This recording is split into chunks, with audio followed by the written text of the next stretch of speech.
শিক্ষার বাণিজ্যিকীকরণে বাড়ছে শিক্ষক ও শিক্ষার্থীর দূরত্ব। পদ্ধতি ও কারিকুলামে পরিবর্তন এনে সৃজনশীল ও আনন্দময় শিক্ষা চালুর পরামর্শ বিশেষজ্ঞদের। রাজধানীর প্রায় 11 লাখ বস্তিবাসীর জীবনমান পরিবর্তনে নেই তেমন কোনো পদক্ষেপ। শুধু উচ্ছেদ নয়, উন্নয়নে পরিকল্পিত হওয়ার পরামর্শ। 30 নভেম্বর শেষ হচ্ছে কাতারে অবৈধ অভিবাসীদের সাধারণ ক্ষমার সময়সীমা। শাস্তি এড়াতে অবৈধ প্রবাসীদের দেশে ফেরার পরামর্শ বাংলাদেশ দূতাবাসের। ঝড়ের কবলে পড়ে বঙ্গোপসাগরে মাছ ধরার ট্রলার ডুবে এখনও নিখোঁজ কক্সবাজারের শতাধিক জেলে। পরিবারগুলোতে থামছে না কান্না, উদ্ধারে সরকারি সহায়তার দাবি।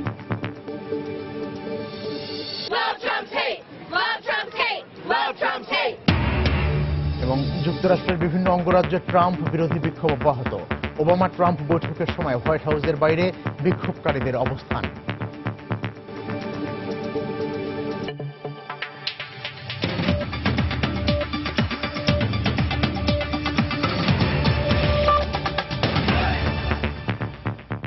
সময় সংবাদের সঙ্গে আছি আমি মিজানুর রহমান কবির। দেশে শিক্ষার বাণিজ্যিকীকরণে বাড়ছে শিক্ষক ও শিক্ষার্থীর দূরত্ব। বর্তমান শিক্ষা ব্যবস্থায় তাদের সম্পর্ক যেন শুধু শ্রেণীকক্ষে সীমাবদ্ধ হয়ে পড়েছে। শিক্ষাবিদরা বলছেন, বর্তমান শিক্ষা পদ্ধতি পরিবর্তন করে চালু করতে হবে মানবিক, সৃজনশীল ও আনন্দময় শিক্ষা। আর এজন্য পদ্ধতিগত পরিবর্তন আনতে হবে কারিকুলামে। রিপোর্ট পারমিতা হিমের। বলা হয় শিক্ষাই জাতির মেরুদণ্ড। মেরুদণ্ড তৈরির দায়িত্ব পালন করেন মূলত শিক্ষকই। শুধু ক্লাসরুম নয়, এর বাইরের জগতের সাথে পরিচয় করানো সহ তার পরামর্শই ছাত্রদের জীবনের পাথেয়। কিছুটা আগের প্রজন্মের মানুষদের জিজ্ঞাসা করলেই দেখা যায় প্রত্যেকের জীবনের নির্দেশক, বন্ধু কিংবা আদর্শ হিসেবে উঠে আসে স্কুল, কলেজ কিংবা বিশ্ববিদ্যালয়ের শিক্ষকের নাম। পদে পদে আমার শিক্ষকরা আমাকে স্কুল থেকে ইউনিভার্সিটি পর্যন্ত যেভাবে গড়েছে, সেটা আমি শিক্ষক হিসেবে, গবেষক হিসেবে, এটা তার প্রতিফলন। আমাদের কাছে শিক্ষক ছিল একটা মডেল, এবং আমরা শিক্ষককে দেখেই বড় হওয়ার স্বপ্ন দেখেছি। যখনই আমি কোনো কাজ করি, আসলে আমি কিন্তু তাদের ইমেজটাকেই ফলো করে আমি চলার চেষ্টা করি। তবে এই প্রজন্মের সাথে শিক্ষকদের সম্পর্ক কিছুটা যান্ত্রিকই বলতে হবে। ছাত্র শিক্ষক সম্পর্ক যেন ক্লাসরুমের গণ্ডিতেই সীমাবদ্ধ। কিছু কিছু টিচার আছে শুধু পড়াশোনার মাঝে তিনি লেকচার নেন এবং চলে যান। ভার্সিটিতে মূলত আমাদের টিচারদের সাথে ক্লাসরুমের বাইরে তেমন ইন্টারেকশন হয় না। ওনারা শুধুমাত্র ক্লাসে আসেন, ক্লাসে আসার পরে কিছু কিছু আমাদের পড়াশোনা করেন, বাস এতটুকু সীমাবদ্ধ। ছাত্র শিক্ষক সম্পর্কের এই পরিবর্তনের জন্য এককভাবে দায়ী করা যাবে না কাউকেই। বেড়েছে ছাত্র সংখ্যা, আর শিক্ষার বাণিজ্যিকীকরণের ফলে ছাত্র শিক্ষক সম্পর্ক এখন অনেকটাই যান্ত্রিক। শিক্ষার ক্ষেত্রে ব্যবসা ঢুকে গেছে এবং শিক্ষা অনেকটা কেনা বেচার সামগ্রীতে পরিণত হয়েছে। শিক্ষা এখন আনন্দের ব্যাপার না, শিক্ষা সৃষ্টিশীলতার ব্যাপার না, শিক্ষা হচ্ছে একটা যান্ত্রিক বিষয়ে পরিণত হয়েছে। যেহেতু আনন্দ নেই, কাজেই এর মধ্যে শিক্ষার্থীরাও এর প্রতি আকৃষ্ট হয় না। শিক্ষাবিদরা মনে করেন এ অবস্থার পরিবর্তনের জন্য কারিকুলামে আনতে হবে পদ্ধতিগত পরিবর্তন। ছাত্র শিক্ষক সম্পর্কটা একটু নিবিড় হওয়া দরকার এবং শিক্ষা কারিকুলামে এর একটা পরিবর্তন আসা উচিত। এটা হচ্ছে দুজনের মধ্যে একটা আন্তঃযোগাযোগ, একটা আন্তঃসম্পর্ক প্রতিষ্ঠিত হওয়ার সময়। এই সময়টা যদি শিক্ষার্থীরা হেলায় ফেলায় হারায় বা শিক্ষকরা যদি সেই সুযোগটা না দেয়, তাহলে ভবিষ্যতে শিক্ষার্থীদের এই আদর্শটা আমরা তাদের মধ্যে দেখব না। পারমিতা হিম, সময় সংবাদ, ঢাকা।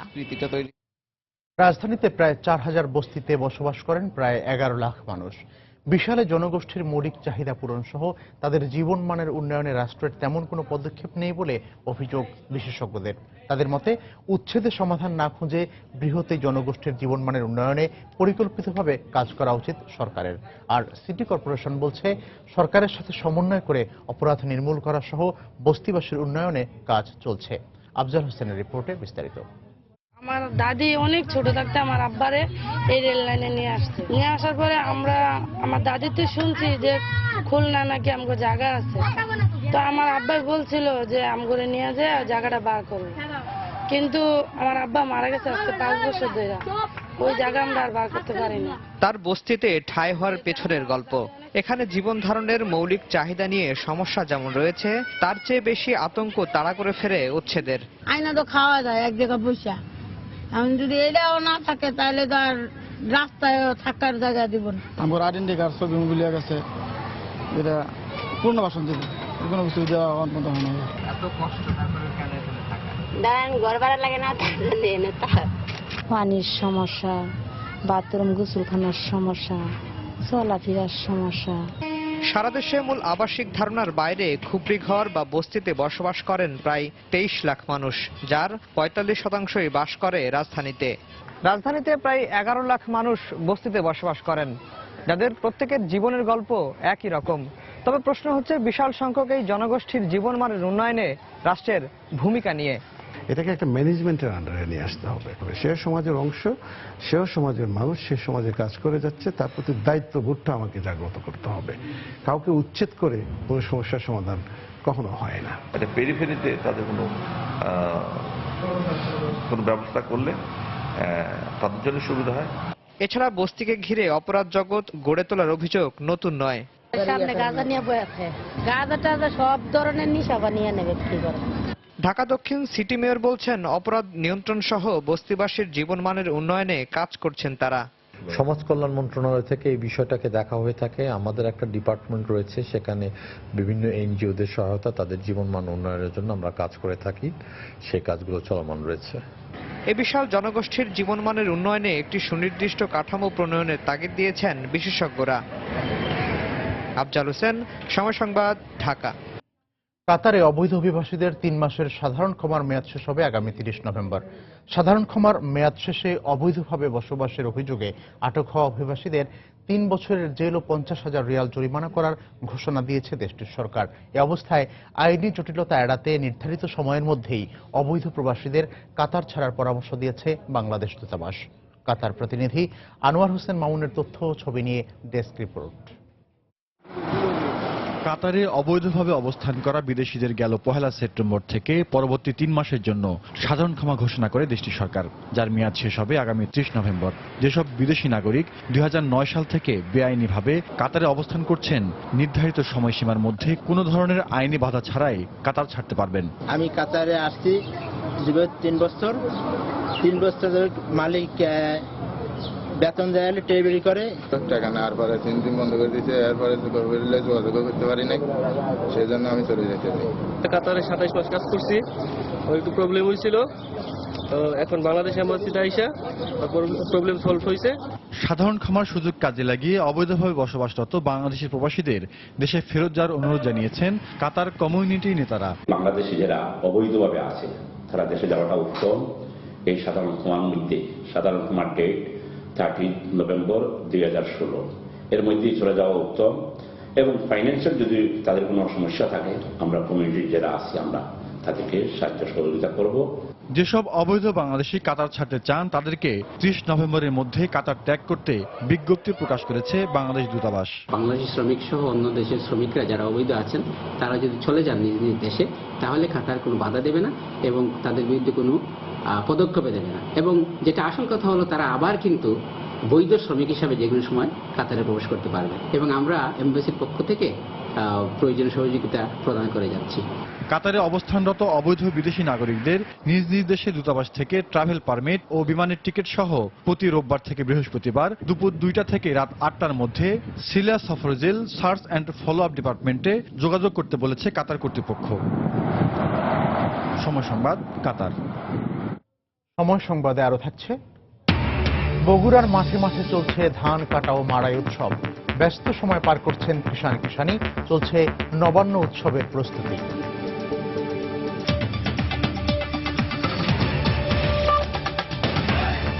এবার মার্কিন নির্বাচন পরবর্তী পরিস্থিতির খবর। ডোনাল্ড ট্রাম্প মার্কিন প্রেসিডেন্ট নির্বাচিত হওয়ার পর তার বিরোধিতায় দেশ জুড়ে বিক্ষোভ শুরু হলেও শিগগিরই তা নিয়ন্ত্রণে আসবে, এমনটাই মনে করছেন রাজনৈতিক বিশ্লেষকরা। ট্রাম্পের জয়ের পর হিলারির অভিনন্দন ও হোয়াইট হাউসে ওবামা ট্রাম্পের বৈঠকের পর এ আভাসই পাওয়া যাচ্ছে। এদিকে প্রেসিডেন্ট নির্বাচিত হওয়ার পর ট্রাম্পের পরিকল্পনায় অনেক ইতিবাচক পরিবর্তন আসবে বলে আশা করছেন পর্যবেক্ষকরা। যুক্তরাষ্ট্র নিউ ইয়র্ক থেকে টিএম মামুনের ক্যামেরায় মার্কিন নির্বাচন পরবর্তী খবর জানাচ্ছেন তুষার আব্দুল্লাহ। ডোনাল্ড ট্রাম্প বিরোধী বিক্ষোভ চলছে। বিক্ষোভে অংশ নিয়ে মানুষের সংখ্যা কমে এলেও ট্রাম্প টাওয়ারের সামনে প্রতিবাদী স্লোগানের উত্তাপ কমেনি। আমি হিলারির পক্ষে ছিলাম, তার প্রচারণায় আমি যোগ দিয়েছি। ট্রাম্প কিছুতেই আমাদের প্রেসিডেন্ট হতে পারে না। ট্রাম্প যতদিন না সরে দাঁড়াবেন আমরা আন্দোলন চালিয়ে যাব। ট্রাম্পের ঘোষিত শিক্ষানীতি ও বর্ণবাদের প্রতিবাদ জানাচ্ছি আমরা।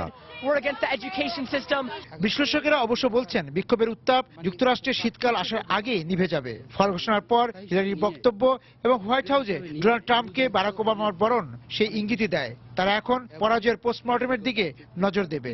এটা জনগণের রায়, জনগণ তাকে ভালো মনে করেছে, তাকে রায় দিয়েছে, এই সমাজ সেটা মেনে নিবে এবং তাকে মানে নেতা হিসাবে নিয়ে, প্রেসিডেন্ট হিসাবে নিয়ে এই সমাজ, এই দেশ এগিয়ে যাওয়ার চেষ্টা করবে। ডোনাল্ড ট্রাম্প নির্বাচনী প্রচারণায় যে ইমেজ দিয়ে উপস্থিত হয়েছিলেন, এখন প্রেসিডেন্ট নির্বাচিত হবার পর তিনি সংবিধান ও যুক্তরাষ্ট্রের গণতান্ত্রিক সংস্কৃতির বাইরে যেতে পারবেন না বলে মত দিলেন রিপাবলিকান পার্টির রাজনীতির একজন পর্যবেক্ষক। লোকাল স্টেট সিনেটর এবং কাউন্সিলম্যান তারা একটা ইউনিটি সমাবেশ ডাকছে এখানে ডাইভার্সিটি প্লাজাতেই, বিকেলে সেটা হবে এবং সেখানে সব ডেমোক্রেটিক পার্টির লোকজন সমবেত হয়ে কিভাবে সামনের দিকে আগানো যায় এবং এই শক্তিটাকে ধরে রেখে পার্টিকে সুসংহত করা যায় আগামী দিনের জন্য, আমি মনে করি যে সেটা সফলকাম হবে তারা।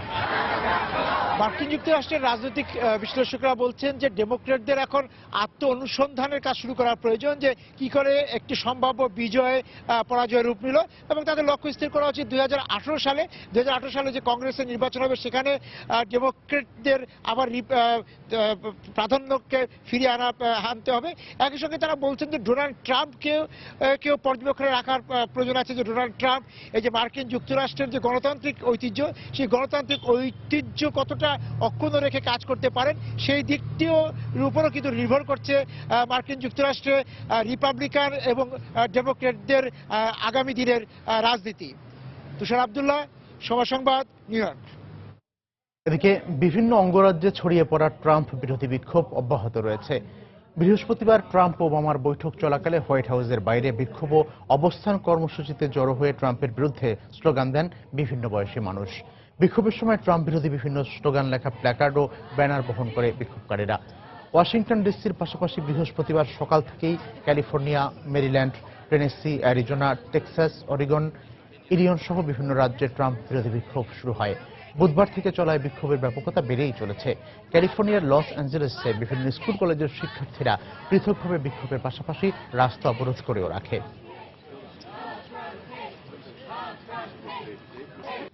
ঝড়ের কবলে পড়ে বঙ্গোপসাগরে মাছ ধরার ট্রলার ডুবে এখনও নিখোঁজ কক্সবাজারের শতাধিক জেলে। নিখোঁজ জেলেদের পরিবারে চলছে হাজারি। জেলেদের উদ্ধারে সরকারি সহায়তা চেয়েছেন স্বজন, স্থানীয় জনপ্রতিনিধি ও ট্রলার মালিকরা। সুজাউদ্দিন রুবেলের তথ্য, মোহাম্মদ ফরাজের ছবি নিয়ে ডেস্ক রিপোর্ট। কারো স্বামী, কারো ছেলে, আবার কারো ভাই। গভীর সাগরে নিখোঁজ স্বজনদের জন্য কান্নার রোল থামছে না কক্সবাজার উপকূলের জেলেপল্লীতে। সরকারি নিষেধাজ্ঞার পর গত 2 নভেম্বর সাগরে মাছ ধরতে গিয়ে ঝড়ের কবলে পড়ে নিখোঁজ হন জেলেরা। এখন পর্যন্ত তাদের সন্ধান না পেয়ে উৎকণ্ঠার মধ্যে দিন কাটাচ্ছে তাদের পরিবার। এই অবস্থায় নিখোঁজদের দ্রুত উদ্ধারের উদ্যোগ নেওয়ার আহ্বান জানিয়েছেন স্বজনরা। আমরা কিভাবে চলবো?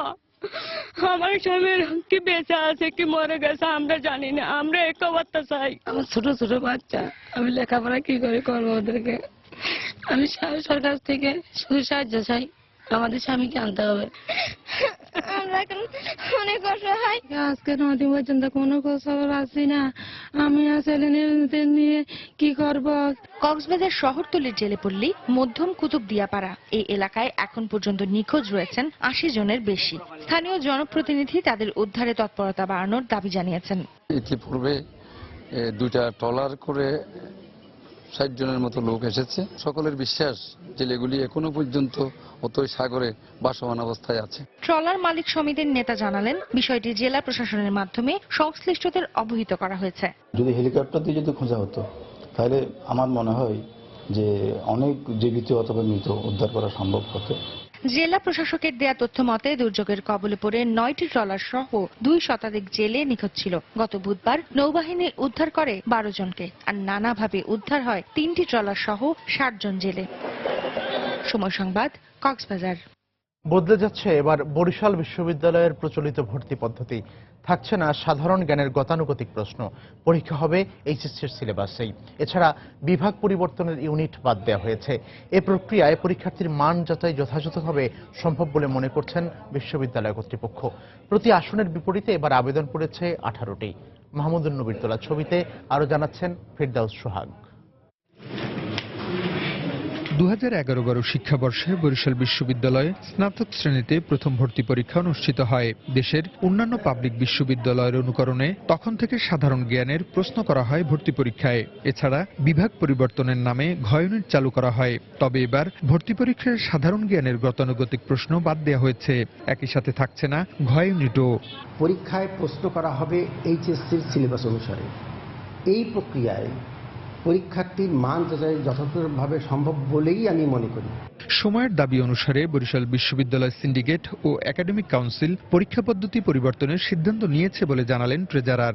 স্কোরের ভিত্তিতে বিভাগ পরিবর্তন করতে পারবে। বাস্তবতা ও সময়ের দাবি অনুসারে বরিশাল বিশ্ববিদ্যালয়ের সিন্ডিকেট ও একাডেমিক কাউন্সিল পরীক্ষা পদ্ধতিতে এই পরিবর্তনের সিদ্ধান্ত নিয়েছে। ইতোমধ্যে পরীক্ষার সকল প্রস্তুতি শেষ হয়েছে বলে জানান ভর্তি পরীক্ষা কমিটির আহ্বায়ক। ঢাকা বিশ্ববিদ্যালয়ের কারিগরি সহযোগিতায় বরিশাল বিশ্ববিদ্যালয়ের আদলে ভর্তি ফর্ম পূরণ করা হয়েছে।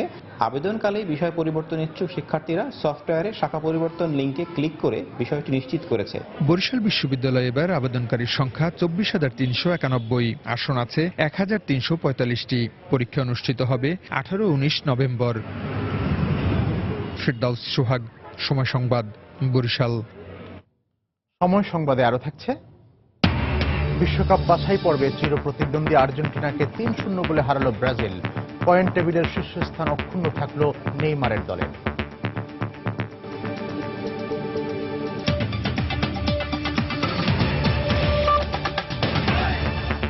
বাংলাদেশ আওয়ামী লীগের 44তম প্রতিষ্ঠাবার্ষিকী আজ। এ উপলক্ষে সকালে বঙ্গবন্ধুর প্রতিকৃতিতে ফুল দিয়ে শ্রদ্ধা জানান সংগঠনের নেতাকর্মীরা।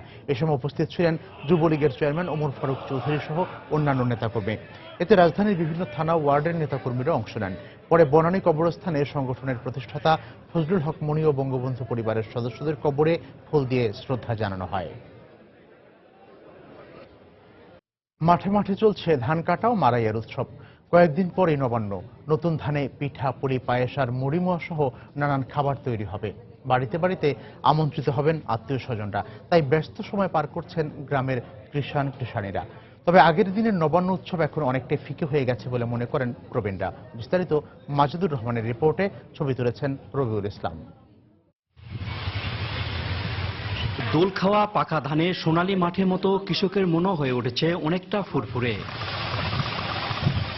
ধানের ভালো ফলন ও বাজার মূল্য ভালো থাকায় এবার নবান্নটা ভালোই হবে তাদের। কৃষকের সাথে কৃষাণীরা ব্যস্ত সময় পার করছেন নবান্নের আয়োজনকে ঘিরে। ঢেকিতে ধান ভানা আর আটা কোটার পর তৈরি হবে মজার সব খাবার। নিমন্ত্রণ করা হবে আত্মীয় স্বজনদের। শাকসবজি কিনবো, বড় মাছ কিনবো, ক্ষীর আনবো, পায়েস আনবো, মসজিদে শুক্রবার দিনে দিয়ে সবাইকে মিলে ছেড়ে দিয়ে আমরা সবাই ভাগ বাটি খাবো। ধান কাটে বাড়িতে লেগে চাউল টাউল করে পিঠে বাগান করে জামা খিলামো, আনন্দর পরি আটা পিঠে গ্রাম্য হিসেবে এটা করে। লবণের দিন জামাই মেয়ে দাঁত করা হয়, ওই দিনে জামাই মেয়ে আসে। দিনটিকে ঘিরে আনন্দের মাত্রা বেড়ে যায় গ্রামের ছেলে মেয়েদের। আত্মীয় স্বজনদের সাথে আনন্দ করে ঘুরে বেড়ানো, গ্রাম্য মেলায় দল বেঁধে যাওয়া, খাবার খাওয়া সব মিলিয়ে বেশ আনন্দই কাটে দিনটি। পিঠাপুলি খেয়ে আমরা সবাই মেলাতে বেড়াতে যাওয়া হয়, মেলাতে অনেক মজা হয়। মা এই সময় নবান্নের দিনে অনেক রকমের পিঠা বানায়। আব্বুদের সঙ্গে অনেক বড় মাছ কিনে আমরা বাসায় এনে আম্মুরা রান্না করে সবাই মিলে এনজয় করে। বৈশাখ প্রাধান্য পাওয়ায় নবান্নের উৎসবমুখর পরিবেশ অনেকটা ম্লান হয়ে গেছে বলে মনে করেন কবি সাহিত্যিকরা। বৈশাখকে সেলিব্রেট করতে যেয়ে আস্তে আস্তে অগ্রহায়ণের যে উৎসব মুখরতা, এটা সমস্ত বৈশাখে স্থানান্তরিত হয়েছে বলে আমার মনে হয়। যে কারণে গ্রামেগঞ্জে ধান কাটার যে উৎসব, ধান কাটার পরে পরবর্তী যে পিঠা পুলি পায়েস যে উৎসব, ঢেকির যে শব্দ, সেটা আর এখন আর সেভাবে শোনা যায় না। বাংলা বর্ষপঞ্জিকায় পহেলা অগ্রহায়ণ উদযাপিত হয় গ্রাম বাংলার প্রাণের উৎসব নবান্ন। মাজেদুর রহমান, সময় সংবাদ, বগুড়া। সিলেটের কোম্পানিগঞ্জ উপজেলার একটি গ্রামে 11টি পরিবারের 200 সদস্যের 25 জনই দৃষ্টি প্রতিবন্ধী। পরিবারের সদস্যরা সুস্থভাবে জন্ম নিলেও একসময় হঠাৎ হারাতে থাকেন তাদের দৃষ্টিশক্তি। চক্ষু বিশেষজ্ঞরা বলছেন এই রোগ বংশগত, তবে সুনির্দিষ্ট পরামর্শও রয়েছে তাদের। নৌশাদ আহমদ চৌধুরীর তোলা ছবিতে বিস্তারিত জানাচ্ছেন ইকরামুল কবির। আরজু মিয়া নামের এক ব্যক্তি 150 বছর আগে সিলেটের সদর উপজেলা থেকে কোম্পানিগঞ্জ উপজেলার ইসাকলস ইউনিয়নের পুটামারা গ্রামে এসে বসতি করেন। তার স্ত্রী হারিয়েছিলেন দৃষ্টি। তার ছেলে খোরশেদ আলী, তার বয়স যখন 30-এর মতো তখন হঠাৎ করে অন্ধ হয়ে যান। এখন তার বয়স 100 বছরেরও বেশি। এভাবে একে একে দৃষ্টি হারাতে থাকেন অনেকে। 3 বছর বাদে আমার চোখ দরিয়া গেছে। বিয়া যে সময় করি এই সময় আমি বালা ফুয়া পরে আরো ফুয়ার সময় আমার চোখ ধরতে কেউ 20 বছর, কেউ 24 বছর গেল, কেউ 25 বছর গেল অন্ধ হয়েছেন। এর আগে বালা, কিন্তু জন্মগত নাই, যেমন মার উদ্ধার থেকে যে অন্ধ হইতা নাই। এই পরিবারের সদস্যদের দৃষ্টি হারানোর কোনো সময় কিংবা বয়স নির্ধারিত নয়। মাথাত বেদনা করে, চোখত বিষ করে, 3 বছর পরে তো গিয়া একবার ক্লিয়ার হইয়া অন্ধ হয়েছি। 3 বছর গেছে আর চোখত মাথা এভাবে দৃষ্টি হারানোকে বংশগত ত্রুটি বলছেন এই চক্ষু বিশেষজ্ঞ। এই রোগ থেকে ভালো হওয়ার সুযোগ খুব কম। খুব বেশি ইম্পর্টেন্ট যেটা, এটা counselling, motivation is very important to prevent this type of disease. কারণ এই যে ফ্যামিলির মধ্যে বিয়েটা, এটা আমাদেরকে কাউন্সেলিং করতে হবে, বুঝাইতে হবে, তাইলে হয়তো আমরা এতে প্রতিকার পাবো। অবশ্য আগামী প্রজন্ম রক্ষায় সিভিল সার্জন শোনালেন আশার কথা। রোজপাড়া মেডিকেল কলেজ হাসপাতালে যে চক্ষু বিভাগ, ওনার বিভাগীয় প্রধান এবং আমার অধিদপ্তরের সাথেও আমি কথা বলেছি। সবাই সহযোগিতা করলে আমি অবশ্যই তাদেরকে প্রশাসনিক সহযোগিতার মাধ্যমে এটা আমি চেষ্টা করব। দৃষ্টি প্রতিবন্ধী এই পরিবারগুলোর রক্ষায় আজও কেউ এগিয়ে আসেনি। ইকরামুল কবির, সময় সংবাদ, সিলেট। আবারও দেশের বাইরের খবর। মার্কিন প্রেসিডেন্ট বারাক ওবামা ও যুক্তরাষ্ট্রের পরবর্তী প্রেসিডেন্ট ডোনাল্ড ট্রাম্পের বৈঠকে বৈদেশিক ও অভ্যন্তরীণ নীতি সহ বিভিন্ন বিষয়ে আলোচনা হয়েছে। বৈঠকে দুই নেতার মধ্যে ক্ষমতা হস্তান্তরের প্রক্রিয়া নিয়ে কথা হয় বলেও জানায় হোয়াইট হাউস। প্রায় 90 মিনিটের এই বৈঠক প্রত্যাশার চেয়ে ভালো হয়েছে বলে জানায় হোয়াইট হাউস। বৃহস্পতিবার বর্তমান প্রেসিডেন্ট বারাক ওবামার আমন্ত্রণে ব্যক্তিগত বিমানে নিউ ইয়র্ক থেকে ওয়াশিংটন ডিসির রিগাল ন্যাশনাল বিমানবন্দরে অবতরণ করেন নবনির্বাচিত মার্কিন প্রেসিডেন্ট ডোনাল্ড ট্রাম্প। এরপর গাড়িবহর নিয়ে সরাসরি চলে যান হোয়াইট হাউসে। সেখানে পৌঁছালে তাকে স্বাগত জানান বারাক ওবামা। 10 থেকে 15 মিনিটের বৈঠক হওয়ার কথা থাকলেও তা গড়ায় 1.5 ঘন্টায়। বৈঠক শেষে সাংবাদিকদের বিভিন্ন প্রশ্নের উত্তর দেন তারা। বৈঠকে ক্ষমতা হস্তান্তর, যুক্তরাষ্ট্রের বৈদেশিক ও অভ্যন্তরীণ নীতি সহ বিভিন্ন বিষয় নিয়ে আলোচনা হয়েছে। আমরা সামনের দিকে এগিয়ে যেতে চাই, তাকে সাহায্য করতে চাই, কারণ তিনি সফল হলে দেশ সফল হবে। আমি বিশ্বাস করি ট্রাম্প আমাদের সবার জন্য গুরুত্বপূর্ণ। আমরা অনেক চ্যালেঞ্জের সম্মুখীন হব, সেগুলো সবাই মিলে মোকাবেলা করতে চাই। নবনির্বাচিত প্রেসিডেন্ট ডোনাল্ড ট্রাম্প ওবামার সহযোগিতা কামনা করে বলেন, যুক্তরাষ্ট্রের বিভিন্ন পরিস্থিতি নিয়ে অত্যন্ত সুন্দর আলোচনা হয়েছে। তার সঙ্গে দেখা করা বিশাল সম্মানের ব্যাপার। আমি তাকে অনেক সম্মান করি। আমরা বিভিন্ন পরিস্থিতি নিয়ে আলোচনা করেছি। তিনি অনেক কঠিন বিষয় অত্যন্ত সহজভাবে বিশ্লেষণ করেছেন। ভবিষ্যতে আমি তার বিভিন্ন পরামর্শ নিয়ে সামনের দিকে এগিয়ে যেতে চাই। তিনি অনেক ভালো মানুষ। নির্বাচনে বিজয়ী হওয়ার পর ফোন করে ট্রাম্পকে অভিনন্দনের পাশাপাশি হোয়াইট হাউসে আমন্ত্রণ জানিয়েছিলেন ওবামা। 2017 সালের 20 জানুয়ারি যুক্তরাষ্ট্রের 45তম প্রেসিডেন্ট হিসেবে শপথ নেবেন ডোনাল্ড ট্রাম্প। সেদিনই হোয়াইট হাউস ছাড়বেন বর্তমান president Barack Obama. Rabiul Islam আওলাদ, সময় সংবাদ। বিশ্বকাপ বাছাইয়ের খবর। বাছাই পর্বের গুরুত্বপূর্ণ ম্যাচে আর্জেন্টিনাকে লজ্জায় ডুবিয়েছে ব্রাজিল। বেলো হরিজন্তে অতিথি আলবিসেলেস্তাদের 3-0 গোলে হারিয়েছে সেলেসাওরা। এই ম্যাচে হেরে যাওয়ায় রাশিয়া বিশ্বকাপের মূল পর্বে ওঠার স্বপ্ন কঠিন হয়ে গেল আর্জেন্টিনার। আর দারুণ জয়ে পয়েন্ট টেবিলের শীর্ষস্থান ধরে রেখেছে তিতের ব্রাজিল। বেলো হরিজন্তো যেন এক টুকরো হলুদ সমুদ্র। সুপার ক্লাসিকো বলে কথা। সে ক্লাসিকো চিরপ্রতিদ্বন্দ্বীদের উড়িয়ে দেয়া নেইমার কৌতিনহোদের পারফরমেন্স ছড়িয়েছে উজ্জ্বল আভা। ম্যাচ শেষে তাই সমর্থকদের আনন্দটা বেড়ে গিয়েছিল কয়েক গুণ। শুধু জয়ের আনন্দ নয়, এ তো বেলো হরিজন্তের দুঃসহ অতীত ভোলার দিন। ম্যাচের আগেই কানায় কানায় পরিপূর্ণ 61,846 জন দর্শক ধারণ ক্ষমতার তাদিও মিনেইরো ল্যাটিন আমেরিকান এ দু দলের শতবর্ষীয় লড়াই প্রায় সবসময় ঘটেছে নানা অঘটন, হয়েছে অনেক রেকর্ড। বেলো হরিজন্তে বিশ্বকাপের সেমিফাইনালে জার্মানির কাছে 7-1 গোলে হারের পর প্রায় 2 বছর পর আবারও এই ভেন্যুতে খেলছে ব্রাজিল। ম্যাচের শুরু থেকে অভিশপ্ত শেষ স্মৃতি থেকে মুক্তির পথ খুঁজেছে সেলেসাওরা। অন্যদিকে টানা হারে বিশ্বকাপের বাছাই পর্ব পেরোতে না পারার শঙ্কায় থাকা আর্জেন্টিনাও গোলের জন্য মরিয়া হয়ে লড়েছে। তবে তাদের কোনো সুযোগ দেয়নি ব্রাজিলের রক্ষণভাগ। 23 মিনিটে নিশ্চিত গোলের সুযোগ থেকে মেসিকে বঞ্চিত করেন ব্রাজিল গোলরক্ষক অ্যালিসন। উল্টো 25 মিনিটে স্বাগতিক সমর্থকদের আনন্দে ভাসান কৌতিনহো। নেইমারের সহায়তায় দুর্দান্ত গোলে 1-0 লিড উপহার দেন ব্রাজিলকে। 2 মিনিট পর আবারও গোলের সুযোগ পেয়েও কাজে লাগাতে পারেননি আর্জেন্টিনার তুরুপের তাস মেসি। প্রথমার্ধের শেষ বাঁশি বাজার আগে আর্জেন্টিনার 4 ফুটবলারকে কাটিয়ে একক নৈপুণ্যে গোল করে দলের লিডটা দ্বিগুণ করেন নেইমার। নিজের 74তম ম্যাচে 50তম আন্তর্জাতিক গোল পূর্ণ করে স্বাগতিকদের আনন্দে ভাসান ব্রাজিলের ফুটবল ইতিহাসের এই চতুর্থ সর্বোচ্চ গোলদাতা। বিরতির পর গোল পরিশোধে বারবার চেষ্টা করেও ফল আসেনি। 58 মিনিটে পাউলিনহোর গোলে ব্যবধান 3-0 নিয়ে যায় ব্রাজিল। তখনও অবসর ও ইনজুরি থেকে ফেরা মেসির জাদুর অপেক্ষায় তাকিয়েছিল সমর্থকরা, কিন্তু বাস্তবে হয়নি মেসি জাদু। নির্ধারিত সময়ে গোল করতে পারেনি আর্জেন্টিনা, ফলে আরও একটি হারের দুঃসহ স্মৃতি নিয়ে মাঠ ছাড়ে বাউজার শিষ্যরা। পারভিন আক্তার, সময় সংবাদ। এ পর্যায়ে শীর্ষ সংবাদ জানিয়ে দিচ্ছি আরেকবার। শিক্ষার বাণিজ্যিকীকরণে বাড়ছে শিক্ষক ও শিক্ষার্থীর দূরত্ব। পদ্ধতি ও কারিকুলামে পরিবর্তন এনে সৃজনশীল ও আনন্দময় শিক্ষা চালুর পরামর্শ বিশেষজ্ঞদের। রাজধানীর প্রায় 11 লাখ বস্তিবাসীর জীবনমান পরিবর্তনে নেই তেমন কোনো পদক্ষেপ। শুধু উচ্ছেদ নয়, উন্নয়নে পরিকল্পিত হওয়ার পরামর্শ। 30 নভেম্বর শেষ হচ্ছে কাতারে অবৈধ অভিবাসীদের সাধারণ ক্ষমার সময়সীমা। শাস্তি এড়াতে অবৈধ প্রবাসীদের দেশে ফেরার পরামর্শ বাংলাদেশ দূতাবাসের।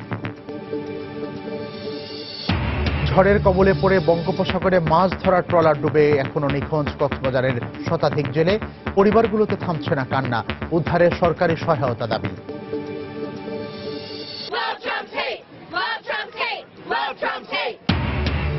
এবং যুক্তরাষ্ট্রের বিভিন্ন অঙ্গরাজ্যে ট্রাম্প বিরোধী বিক্ষোভ অব্যাহত। ওবামা ট্রাম্প বৈঠকের সময় হোয়াইট হাউসের বাইরে বিক্ষোভকারীদের অবস্থান। এই ছিল এখনকার মতো। যে কোনো খবর পেতে ভিজিট করুন সময়নিউজ.টিভি। যে কোনো বাংলালিংক, রবি, এয়ারটেল নম্বর থেকে সময় সংবাদের খবর, অনুষ্ঠান সম্পর্কে জানতে এবং যে কোনো তথ্য সময় সংবাদকে জানাতে ডায়াল করুন 16242 নম্বরে। এছাড়া এইমাত্র পাওয়া খবর মোবাইলে পেতে SMS করুন *BN লিখে পাঠিয়ে দিন 16242 নম্বরে। সঙ্গে থাকুন সময়।